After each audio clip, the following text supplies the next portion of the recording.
Uma boa noite a todos. Estamos assim iniciando nosso compromisso com a Casa Espírita. Hoje recebendo aqui o nosso companheiro Paulo Hernandes, que vai falar para nós sobre Jesus e o Natal. Então, desde já, desejamos a ele muita paz, muita luz, a inspiração dos benfeitores amigos, para que assim ele possa alcançar os objetivos. Que de nossa parte, igualmente, possamos estar vibrando fraternalmente, com os nossos pensamentos arquilhados nos ensinamentos que nos será passado. Falar de Jesus é algo muito sublime, como nos diz a lição. Então, Paulo tem esse compromisso conosco nessa noite.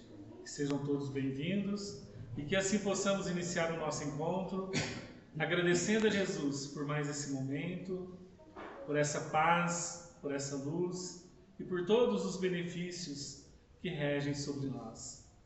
Possam, Jesus, os seus emissários, trazer todo o envolvimento ao nosso irmão Paulo, para que assim ele possa envolver-se nesses fluidos abençoados e obsareiros.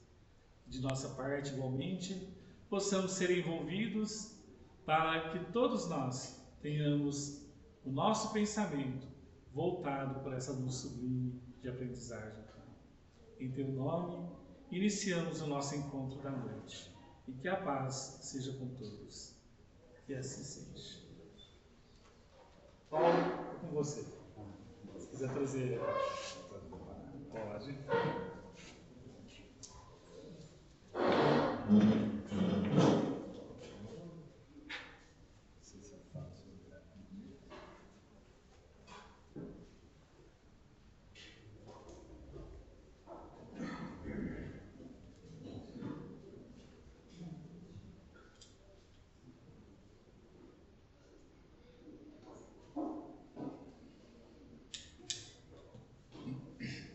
Jesus, divino amigo, possa nos conferir o teu amor, inundando os nossos corações de ânimo, otimismo, fé e esperança, sobretudo paz e o desejo sincero de ser um cristão que se propõe a cooperar, a ajudar. Há tantos corações tombados pelo caminho. Eu creio que um dos lugares mais belos que existam no nosso coração é exatamente o nosso lar. O nosso lar, a nossa casa. E se não fica o nosso lar bonito. Que também é um lugar muito bonito, segundo Chico Xavier. Mas o nosso lar é um lugar especial. O nosso lar é um lugar sagrado para o nosso coração. É ali que nós devemos acordar com a cantilena da prece. Olhar para o lado e endereçar um sorriso para a esposa. E a esposa, da mesma forma, dizer uma palavra suave e doce para o marido. A acordar ali e se preparar e buscar ali no café, e eu já aprendi a fazer café. A minha esposa me ensinou a fazer café. Eu já sei fazer café e eu espero minha esposa. A minha esposa chega, os meus filhos chegam, o café lá está, ali tem o pão. Então nós passamos ali, eu gosto de pão com manteiga e café. E se tiver uma torrada, melhor ainda, um pouco caro, mas se tiver uma torrada, melhor ainda. Existe lugar mais belo do que esse, do que você poder ouvir a esposa, falar com o filho, dialogar com o irmão, receber o carinho e o afeto daqueles que lá estão. Isto é viver em família, isto é viver Jesus. E nós passamos a amar esses corações. Esses corações fazem parte do nosso dia. Muitas das vezes, quando o nosso relacionamento é doce, é suave, você não tem a hora de chegar em casa. E até tem alguns corações apaixonados que levam uma flor para a esposa. Ou alguma esposa que leva ali a melhor refeição, o melhor bolo para o marido. Ou alguns irmãos que levam um livro para o outro. E isto torna o lar com luzes suaves e doces e que patrocinem e promovem a harmonia de que todos nós precisamos. E quando a harmonia é a realidade, acendem luzes que nós não vemos, mas o coração sente. E quando as palavras menos doces são disparadas a toda hora, a todo momento, nós percebemos sombras. E essas sombras, elas têm uma densidade. E essa densidade alcança ela vai torpedear sobretudo os mais frágeis. Ali os nossos filhinhos, aqueles que já atravessaram uma idade um tanto mais adiantada, são corações frágeis, vão receber os petardos dessas sombras e muito vão sofrer, muito vão cansar. Então o lar é o lugar da gente buscar, despertar com uma canção da oração e dizer ali algumas palavras um tanto mais doces, um tanto mais suave, um tanto mais amiga junto ali, o marido, junto à esposa, junto aos filhos, junto a todos que lá estão. Tudo isso é suficiente para criar um vínculo de amor puro entre nós. E nós desejamos voltar sempre para casa. Não é igual aquele que passa a ser turista na intimidade do lar, porque o relacionamento não anda bem. Então nós precisamos criar um vínculo doce e suave junto àqueles que nós muito amamos. Mas a vida tem uma jornada, a vida tem um período, a vida tem diversas estações. E há algumas estações que não são tão doces. Há algumas estações que nós vamos perceber de forma súbita, ou de forma paulatina, ou de forma dilatada. Nós vemos alguém que nós muito amamos retornar à pátria espiritual. E quando esse coração retorna à pátria espiritual, nós sentimos dor na alma, nós sentimos dor no coração, e nós sofremos. E diz Emmanuel que essa dor, que essa saudade é falta, é distância do magnetismo daquele coração que vivia conosco. Aquele magnetismo daquele coração já não está mais conosco. Então nós sofremos, então nós padecemos, então nós amargamos. Mas é uma forma muito doce de transformar essa saudade, não em revolta, não em ódio, não em ira, não em raiva, porque isso agrava ainda mais a nossa dificuldade, a nossa dor, mas transformá-la em cristandade, transformá-la em caridade, transformá-la em amor. Quando nós estendemos as mãos para ajudar, nós atraímos as vibrações da simpatia. E quando nós ofertamos e oferecemos algo àquele que está tombado no leito, aquele que precisa de um agasalho, aquele que tem necessidade de um remédio para aliviar a dor, aquele que precisa de um abraço para apagar ou diminuir o gelo da solidão, isso é viver Jesus, isso é endereçar aquele que partiu, o nosso sentimento, o nosso carinho, que se transforma em flores iluminadas a alcançar as pessoas que lá estão. 7 anos atrás a minha filha partiu. Olha, gente, eu não sabia que doía tanto, dói um tanto. Minha filha tinha 27 anos quando descobriu o câncer, a filha chama Nívia, talvez vocês tenham conhecido ela. 3 anos ali de tratamento, ela voltou à pátria espiritual.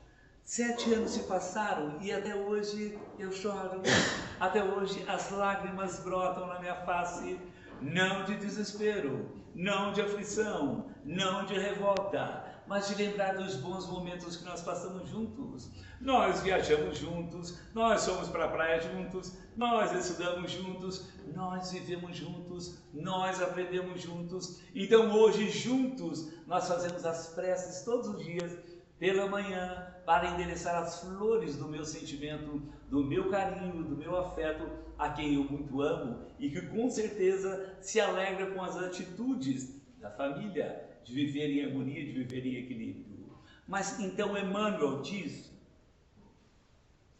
que o magnetismo daquele que partiu, aquela aura divina que nos abraçava, que nos agasalhava e que nos faz falta, gera saudade. Então nós vamos trabalhar com a caridade, com o amor, com a bondade, com a generosidade, para aproximar-se um tanto mais desses corações que nós muito amamos, para que eles possam receber algo. Chico Xavier, ele vai além.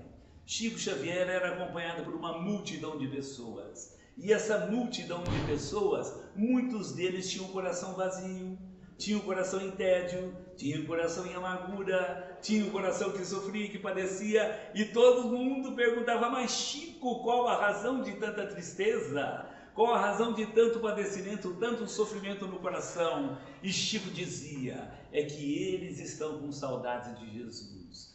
Todos nós estamos com saudades de Jesus. Muito embora não saibamos, a nossa saudade de recolher aquela aura divina a agasalhar o nosso coração, aquela aura de amor puro a trazer a doce paz de que nós precisamos para continuar um tanto mais. Se nós temos saudades de Jesus, muitos querem estar ao lado do Cristo e entendem que para estar ao lado do Cristo devem ir para onde ele esteve, para Jerusalém. Muitos vão para Jerusalém, andam ali em todos os lugares de Jerusalém, partem também para o lugar onde Jesus nasceu, que é Belém, pertinho de Jerusalém, 5 ou 6 quilômetros. Ficam ali naquele lugar onde atribui-se que Jesus tenha nascido, e depois vão para, como está no Evangelho, para Jericó, o lugar mais baixo, a depressão maior do planeta, 400 metros abaixo do nível do mar. Lá em Jericó, onde Jesus se encontra com Zaqueu, que é o nosso Bezerra de Menezes de hoje, que todos conhecem,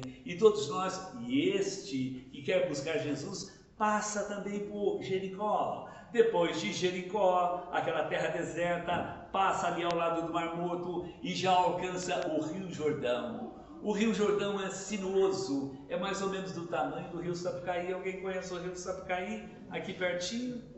Ele não tem assim aquela cor, a cor do Rio Jordão, ele é esmeraldado, ele é sinuoso, ele é belo. E lá nós vamos lembrar de quando Jesus ali foi batizado, quando João Batista também passara por lá. Mas nós vamos subir um pouco mais para chegar na região mais bela onde Jesus viveu, onde Jesus exercitou o seu ministério por 3 anos, que é Cafarnaum. Cafarnaum fica à beira da praia, do mar da Galileia, o lugar mais belo de Israel, onde há verde, onde há flores, onde há bela, onde há tâmaras, onde há muitas coisas a se ver que encantam o nosso coração. E lá muitos vão para Cafarnaum, todos vão chegar em Cafarnaum, vão até Nazaré, vão depois descer pelo litoral tal, mas eu vou dizer uma coisa para vocês, nós vamos vasculhar Israel, por onde Jesus passou, e nós não vamos encontrar Jesus, ele não está lá. Então nós vamos então para Roma. Roma foi o lugar onde milhares de cristãos, os primeiros cristãos, se tornaram os mártires do cristianismo. Nós vamos ao Circo Máximo, onde há ruínas dele. Nós vamos até o Coliseu, onde há um formato perfeito, com algumas demolições, e lá também não está Jesus. Nós vamos vasculhar o mundo durante 300 anos depois de Jesus, quando morreram mais de 1 milhão de cristãos para viver a cristandade, para viver Jesus, e lá também não está Jesus.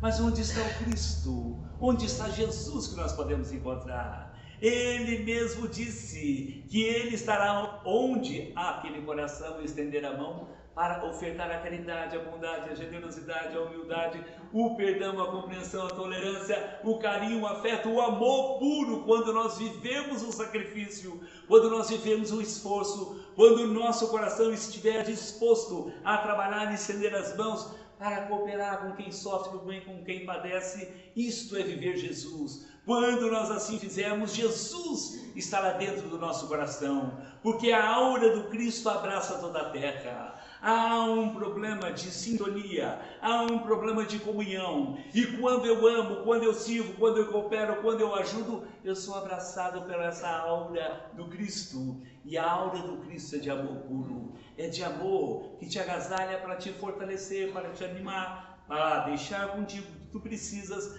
para conquistar as virtudes que viemos buscar na terra. Todos nós viemos na terra só por uma razão, uma razão única. Às vezes quando eu era mais novo, eu pensava diferente. Mas a razão única é iluminar a alma, é buscar as virtudes do afeto, do amor, as virtudes da humildade.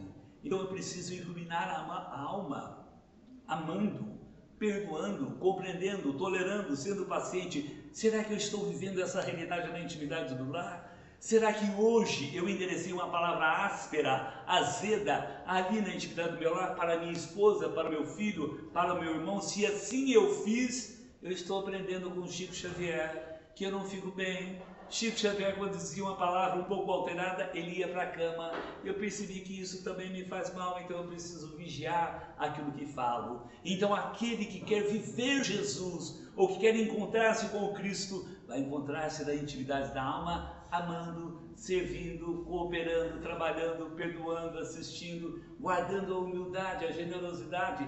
Estes são os tesouros imperecíveis E esses tesouros ninguém toma de você. Eles são inalienáveis, intransferíveis, então nós podemos levar. O nosso carro que está ali fora, alguém pode levar.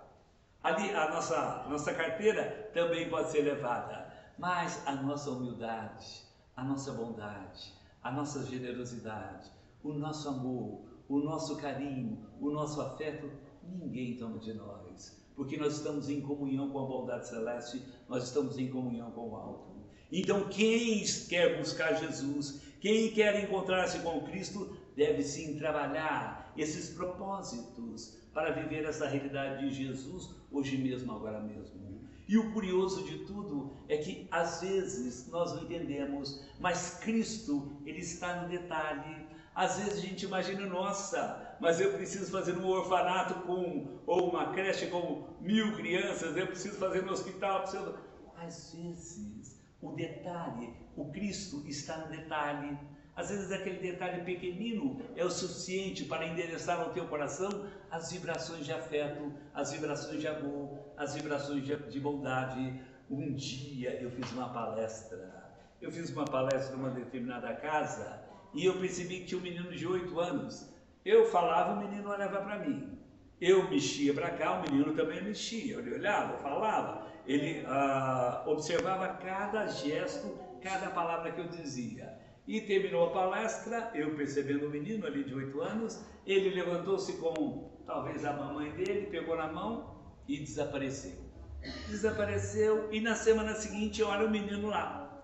O menino lá estava, sentou-se no mesmo lugar e uma senhora foi conversar comigo. Uma senhora foi conversar comigo e disse, olha, ele é meu neto.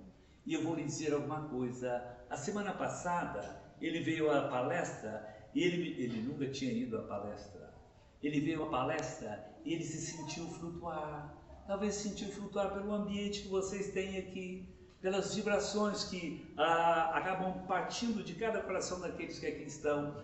Eu resolvi então caprichar nas palavras. Imaginei, eu vou pegar as palavras melhores do Evangelho para endereçar aquele garoto. Eu desenhava a palavra, eu dizia uma palavra doce, dava uma perfumada palavra, endereçava para o menino e ele lá olhava. E assim foi durante todo o trajeto da palestra, se é que assim a gente pode dizer. Terminada a palestra, eu já estava esperando. Ele vai levantar, ele vai vir aqui falar comigo. O menino levantou-se, pegou na mão da avó dele, nem olhou para mim e saiu pela porta do fundo. Eu falei, gente... Eu que caprichei tanto dessa palestra, pelo menos um alôzinho, pelo menos um bom dia, ou uma boa noite, ou algo do tipo. Eu fiquei ali até meio frustrado, meio preocupado, e imaginei, será que disse alguma coisa que ele não gostou? Mas, tudo bem, vamos seguindo. E eu percebi que quando ele chegou na porta, ele olhou para a avó dele e falou alguma coisa para a avó dele. Ele soltou a mão da avó dele. Soltou a mão da avó dele e o menino veio até o púlpito onde eu estava. Quando ele veio em silêncio e ficou calado. E quando ele ficou calado, ele me deu um abraço. E quando ele me deu um abraço, o abraço que vocês recebem, vocês vão cronometrar. Ele dura 2 segundos, depois vocês medem lá no relógio, é de 2 a 3 segundos e não mais do que isso. O abraço dele deve ter durado, no silêncio que ele fez, uns 50 segundos. Eu não entendia e eu deixei ele me abraçar. Ele me abraçou e quando ele me abraçou, ele irrigava, ele irradiava, talvez com a expressão de gratidão, de carinho, de afeto de um menino de 8 anos e que endereçava ao meu coração. Uma alegria desenhou-se na minha alma. Foi quando eu entendi que ali estava também Jesus. Jesus está numa criança, Jesus está num adulto, Jesus está alguém que está num leito de hospital, e eu recolhi e recebi o carinho daquele garoto. O carinho daquele garoto era vibrações dulcíssimas a alcançar o meu. Se eu tivesse dito alguma palavra ofensiva, agressiva, é possível que eu tenha sido, é possível que a resposta poderia ser assim, um ataque, poderia ser assim, uma frase menos doce, uma frase mais amarga, e uma frase mais amarga, uma frase menos doce, mas dói tanto. Você vai para casa, quando alguém te ofende, quando alguém te agride, você não dorme. Você não dorme porque você vai pensar a noite inteira naquela agressão. Você acorda mentalizando como vai fazer para o outro lado sofrer tanto como você sofreu. Mas nós somos espíritas. Eu preciso até corrigir isso. O espírita tem por dever exercitar, se não o perdão, a compreensão. Compreender que aquele que nos fere, que aquele que nos atinge, que aquele que nos agride, ele está doente, ele não está bem, ele passou por uma crise menos feliz e por isso explode em azedume, em agressividade, em ofensas, em palavras ácidas que te ferem. Então eu preciso aprender a tolerar, eu preciso aprender a compreender, eu preciso aprender a dizer aquela frase que salva a gente: olha, deixa para lá que isso já passou. Eu acho que já disse aqui, mas é bom repetir. Eu estava subindo, estava de carro, em uma determinada rua, e eu vi um acidente simples, mas eu vi um motorista duelando com o outro, dizendo aquelas palavras, aqueles mantras maravilhosos que eles dizem aí no trânsito, né? Eu não sei se vocês já ouviram, mas é uns mantras fantásticos, interessantes. E eu pensei, passei por eles, não precisavam de ajuda, né? Eu segui o meu caminho. E quando eu segui o meu caminho, eu fiquei ali pensar, coitados, eles vão levar essa vibração para a intimidade do lar. Essa vibração é uma vibração sombria, e essa vibração ela é densa, ela é pesada, ela vai torturar aqueles corações por um dia, por uma semana, por um mês, talvez até por um ano. A pessoa se tortura todo dia porque não tomou uma atitude mais belicosa, mais agressiva, mais ofensiva, tal, e ele sofre. E eu estava seguindo naquela avenida, eu sou um excelente motorista, e eu estava dirigindo meu carro quando eu vi um buraco. Quando eu vi um buraco, eu tenho que desviar para a esquerda. Eu desviei para a esquerda. Quando eu desviei para a esquerda, eu não vi que vinha um motoqueiro numa velocidade um pouquinho maior que o meu carro.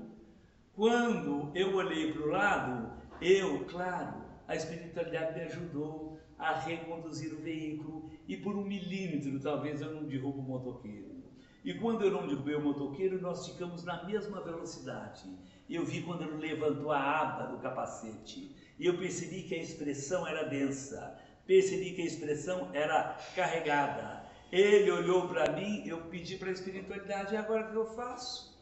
Porque a gente tem que pedir para o alto, tem que pedir para Jesus: Senhor, o que eu faço agora? E a bondade celeste disse: diga que ele tem razão. Eu olhei para ele e digo: me desculpe, meu amigo, você tem toda a razão, eu estou errado. E quando eu disse isso, desfez aquela fisionomia densa, aquelas sombras pesadas. Ele olhou, já deu um sorriso. Eu falei: consegui desarmar ali aquele cidadão, até me dei por feliz por isso. E antes de abaixar a viseira, ele olhou para o lado e deu assim com a mão um tchauzinho. Eu só não gostei do que ele falou, né? Por último: tem nada não, coroa, um abraço para você.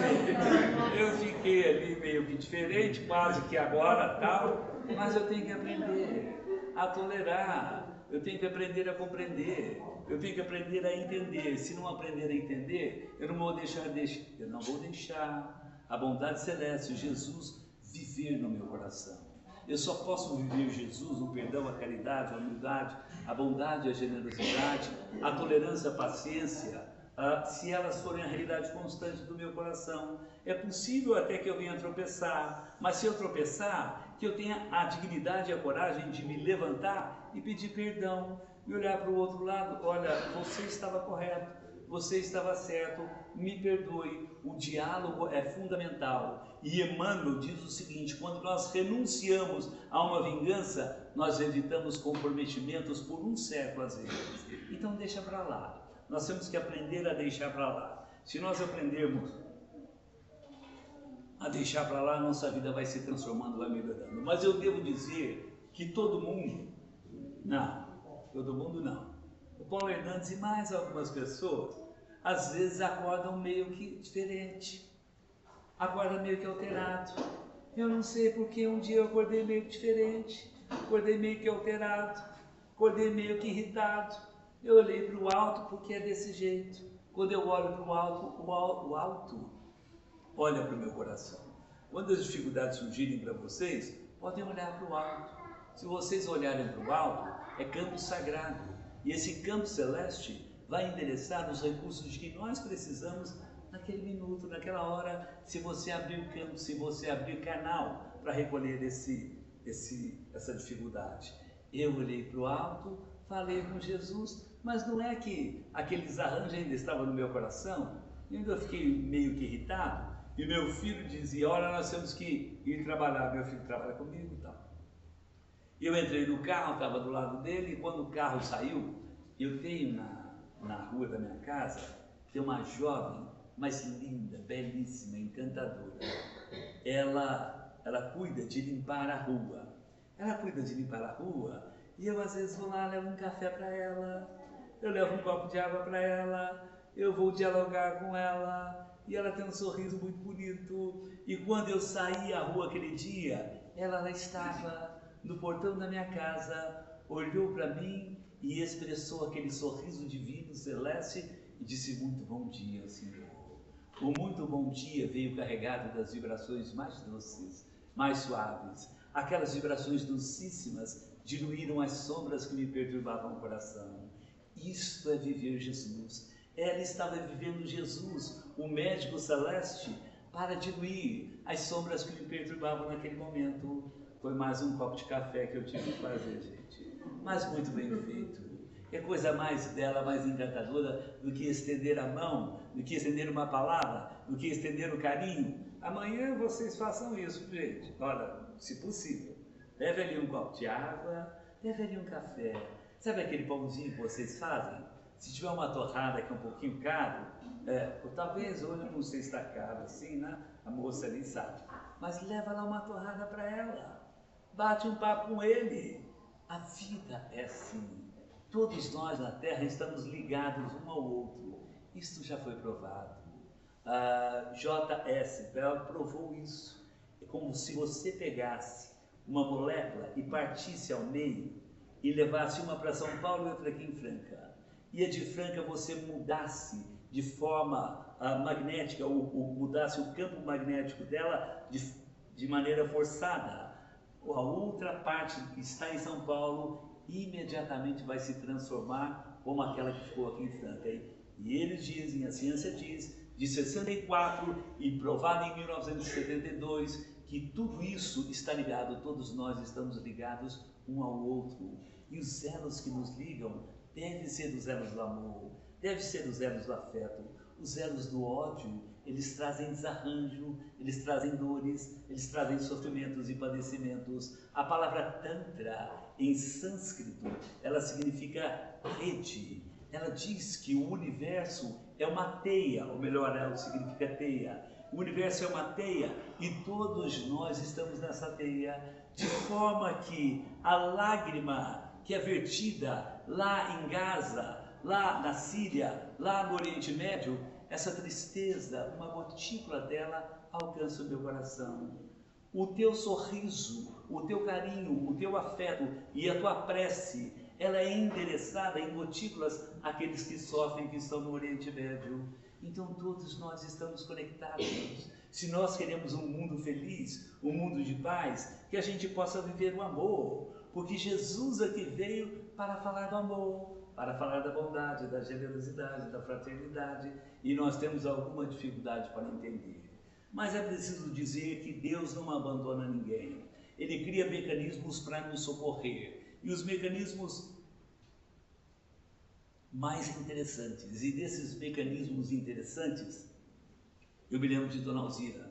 Dona Alzira era uma senhora que morava em Iturama, e ela tinha um marido doente. O marido estava à cama, tinha os filhos ali com todas as dificuldades, isso foi lá pela década de 60. E ela, para sustentar a intimidade do lar, ela era uma lavadeira. E naquela época, as lavadeiras tinham um batedor, era uma madeira. Alguém lembra dos batedouros que... Só a senhora que lembra, o senhor também, a senhora também, a senhora também. Vocês é da época que usavam também um batedor, não era só minha mãe, não? Nós somos da década de 50. Meu Jesus amado! Ele também quer dizer que a máquina de lavar demorou uns 50 anos para chegar na casa da senhora. Puxa a orelha dele, viu? Devia ser mais cedo. E ela estava lá com um batedouro ali, e começou a trabalhar com um propósito. Ela guardava uma convicção, porque a fé era gigantada. Ela dizia de si para consigo: se eu for até Chico Xavier, ele fará algo e vai endereçar uma gotícula do teu amor para sarar o meu marido. E ela trabalhou para isso. Trabalhou hoje, amanhã, meses e tal, e reuniu alguns valores. Reuniu alguns valores e foi para Uberaba, 270 quilômetros. Foi para Uberaba e ficou ali à fila. Ela ficou à fila, o seu coração palpitava. Então veja a hora de estar ali frente a frente com esse anjo que socorre tantos corações. E ela foi ficando 9 horas, 10 horas, 1 hora, 2, 5 horas da manhã, alguém veio à fila. Olha, eu lamento, mas Chico Xavier precisa voltar ao lar para tomar o medicamento. Um outro dia ele aqui estará. E a fila se desfez e ela precisou voltar para a pensão. Mas ela não voltou alterada, não voltou irritada, não voltou com qualquer maldade por não ter sido atendida. Ela voltou orando e suplicando a Deus que lhe desse forças para reunir recursos para ficar 3 ou 4 dias em Uberaba para falar com Chico Xavier. Ela volta para Iturama e começa a trabalhar. Trabalha mais e todos os dias, orando a Chico Xavier, falando mentalmente com ele. Até que um dia ela percebeu que o marido não estava muito bem. O marido não estava muito bem, ele foi piorando, foi agravando. E ela tinha certeza que naquela noite ele iria partir. Naquela noite, naquela casa singela, naquela casa simples, ele iria partir. Ela pegou a cadeira, ficou sentada ali bem diante dele, olhou os meninos, estavam ali no quarto ao lado, certamente a casa de chão batido, coisa do tipo, e ela ficou ao lado. Ela tinha uma lamparina ali que acendia, ela podia velar, ela podia ver, ela podia falar de alguma forma com o marido se ele tivesse algum desarranjo.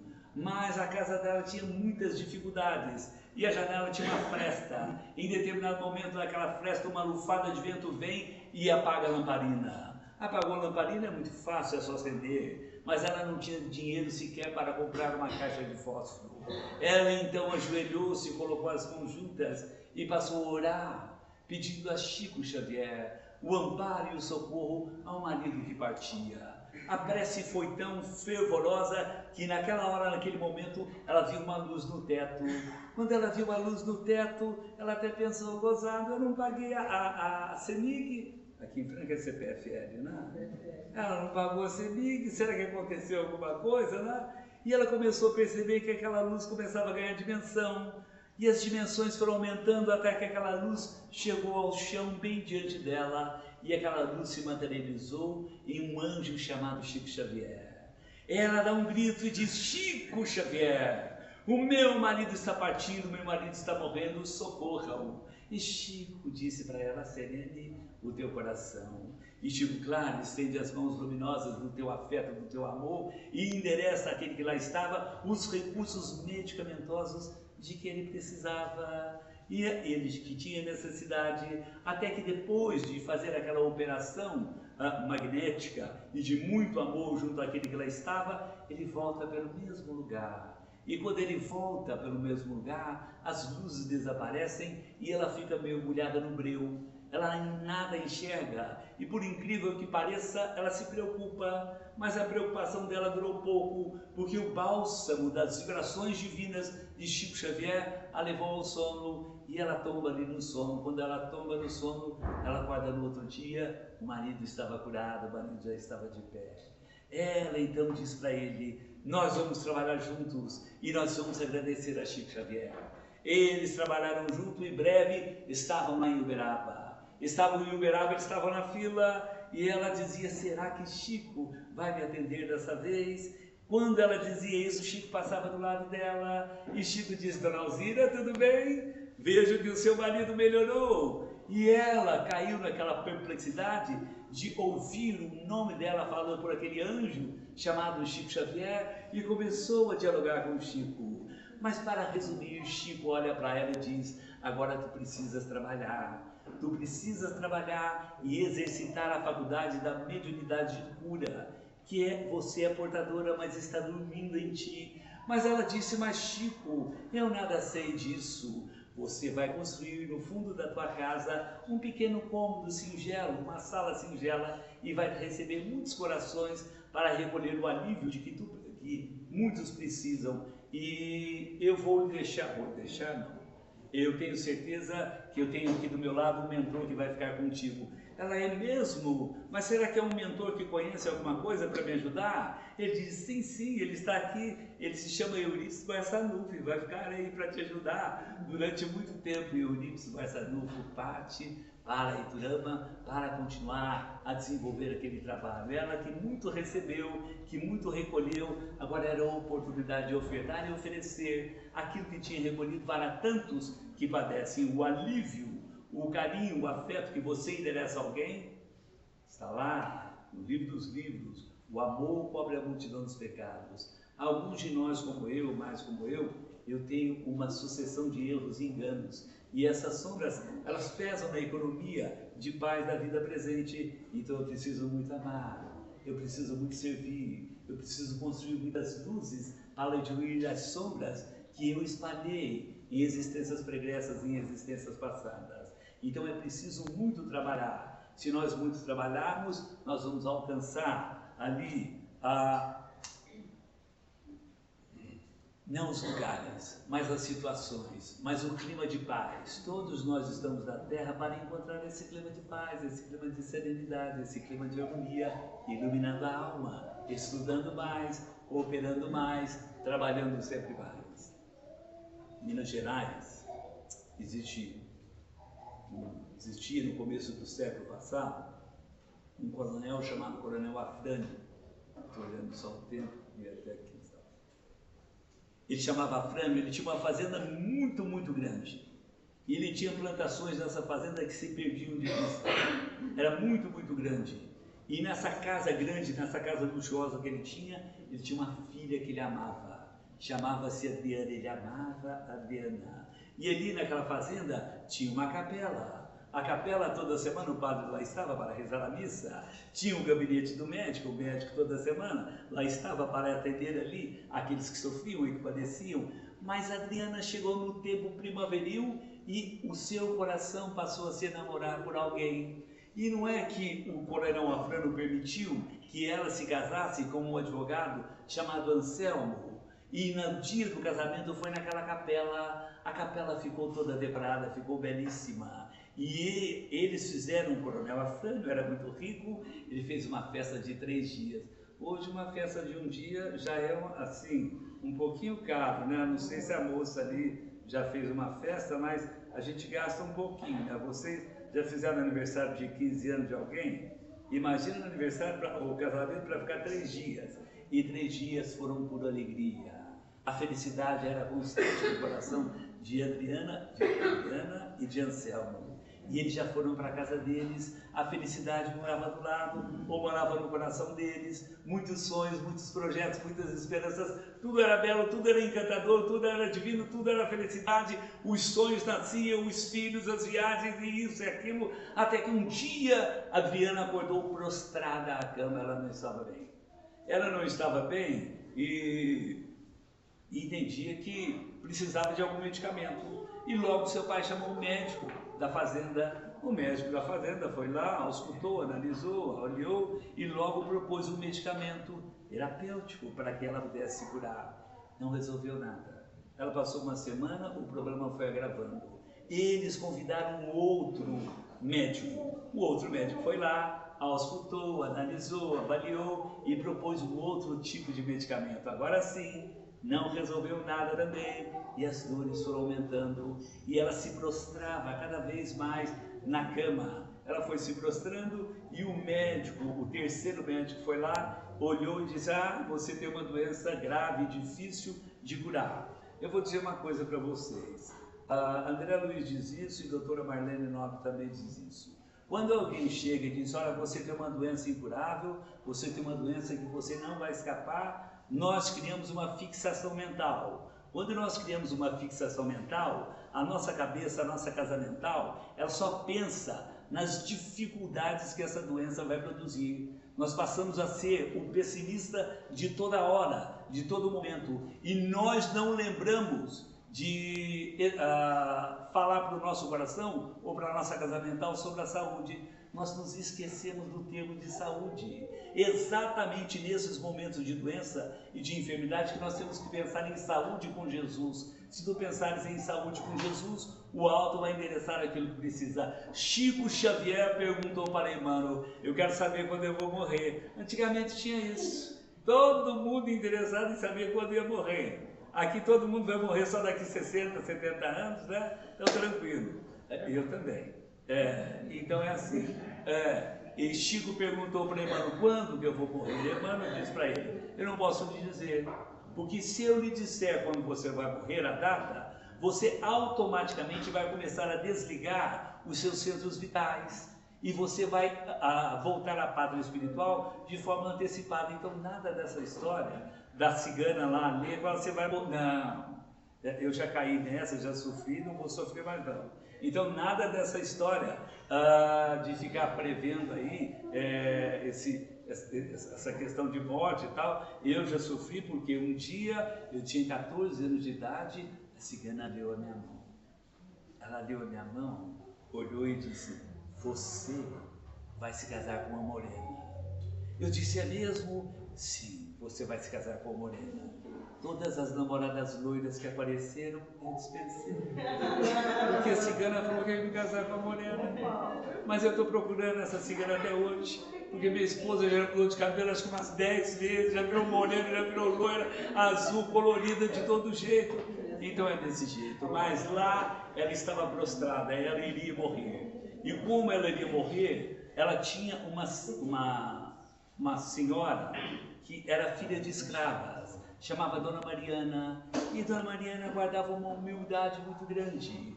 E Dona Mariana aproximou-se dela um tanto mais e disse: Sinhazinha, vós me permite dizer alguma coisa? Ela, na dificuldade que lhe alfinetava a alma, disse: sim, eu conheço um homem, e este homem, um homem santo, ele pode curar e fazer o remédio, ajudar a você a sair desse drama e desse problema. Ela disse: é mesmo? Sim. Ela passou o endereço, é só ir na casa tal, na cidade tal, na rua tal. E o marido dela levantou-se de madrugada. Levantou-se de madrugada porque ele tinha medo. Se o coronel Afrânio soubesse que ele ia em um homem santo, o mundo iria acabar. E ele vai de cavalo até aquele endereço. E quando ele chega naquele endereço da cidade tal, do bairro tal, da rua tal, do número tal, quando ele vai bater a porta, a janela se abre.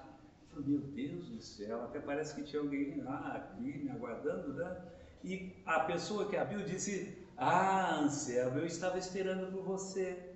Eu estava esperando por você e já deixei até preparado um litro de xarope para você dar para a sua esposa, a Adriana, e ela vai tomar de uma em uma hora, ela toma uma colher. E essas cápsulas, você vai dar uma de manhã e outra à noite e ela logo vai sarar.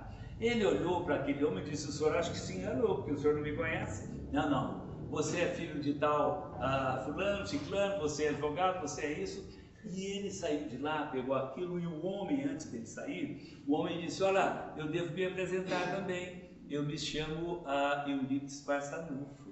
E Eurípides Barçanufo deu ali o remédio para ele, e ele foi voltando para a fazenda. Quando ele volta para a fazenda, ele começou a criar na sua casa mental a certeza de que aquilo era das sombras. Ele até diz lá no ditado dele: isso deve ser coisa do diabo ou coisa parecida. Isso, se eu levar lá para minha esposa, eu vou trazer mais prejuízo do que socorro. E ele estava atravessando uma ponte. Quando ele estava atravessando uma ponte, ele enfia a mão no embornal, pega ali um xarope e joga no rio. Quando ele joga no rio, ele ouve o xarope bater-se na pedra e se espatifar. E joga também as cápsulas e naquele rio que lá estava. E ele vai embora. Quando ele chega para a esposa estava ansiosa. Ele mente para a esposa: o homem estava viajando. Quando ele disse isso, ela começou a se prostrar mais e mais. No dia seguinte, no terceiro dia, o médico reuniu a família e falou: olha, lamentavelmente ela vai morrer amanhã. Então, se tiver que falar alguma coisa, fale agora, né? Mas ela vai partir amanhã porque o organismo já não consegue mais se suportar. À noitinha, estava só ela e o marido. ela buscou reunir todas as forças que fossem possíveis e falou assim de forma baixinho, para que ele pudesse ir até o homem santo pela última vez. Quem sabe ele poderia encontrar o remédio. E ele vai, chega a madrugada, arria o cavalo, vai lá. Quando ele vai bater na porta, a janela se abre. Ele até ficou preocupado, será que tem câmara aqui?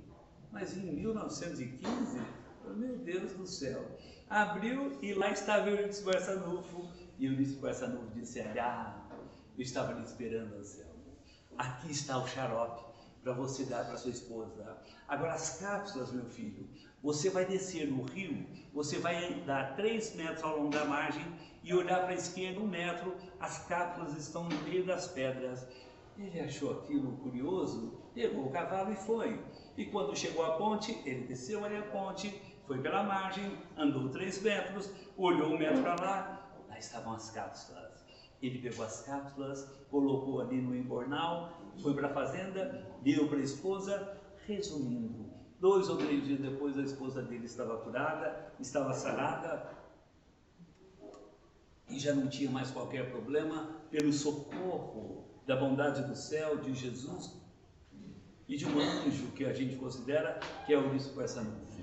Mas a história não acabou porque o coronel Afrânio estava perplexo também. Ora, mas que remédio é esse? E se o advogado dissesse que era de um espírita, o mundo ia acabar. Mas ele resolveu contar a verdade. Falou, olha, esse remédio vem de um homem espírita chamado Eurídice Barçanufo. Quando ele disse isso, ele pegou o cavalo e foi até a Eurídice Barçanufo e transformou-se em um espírita, daqueles que nós chamamos de trabalhadores da última hora, aqueles que vestem a camisa, aqueles que vivem o sacrifício para ofertar, para oferecer e trabalhar sempre um pouco mais, ajudando, auxiliando, cooperando, porque a sua filha foi salva e o teu coração voltou ao clima de serenidade, harmonia e paz. Ele era um dos trabalhadores da última hora. Ele resolveu empregar todas as suas energias, todos os seus recursos, todo o teu saber para ofertar não ao Espiritismo, também ao Espiritismo, mas aqueles que sofriam, aqueles que padeciam.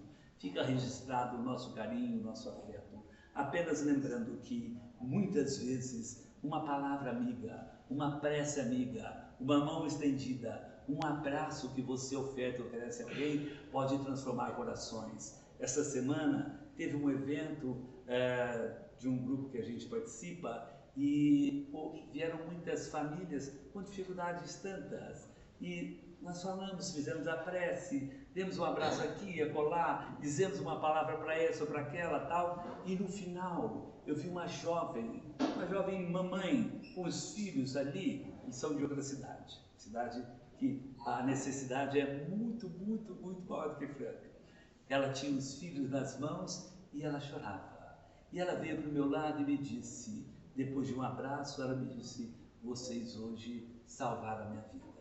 Eu iria partir em razão de problemas tantos, mas a prece, o abraço, o carinho, o afeto, a bondade, a generosidade de vocês me fizeram pensar de forma diversa. Então que a gente possa viver Jesus. Se nós vivermos Jesus, não é só aquele que está do lado que vai se levantar, mas nós mesmos vamos nos erguer. E aquele que se ergue é pelas energias divinas do Cristo que levará você a novos caminhos, a novos roteiros, de espalhar o amor, a bondade, a generosidade, a fraternidade. Obrigado, até uma outra oportunidade, se Deus assim o permitir.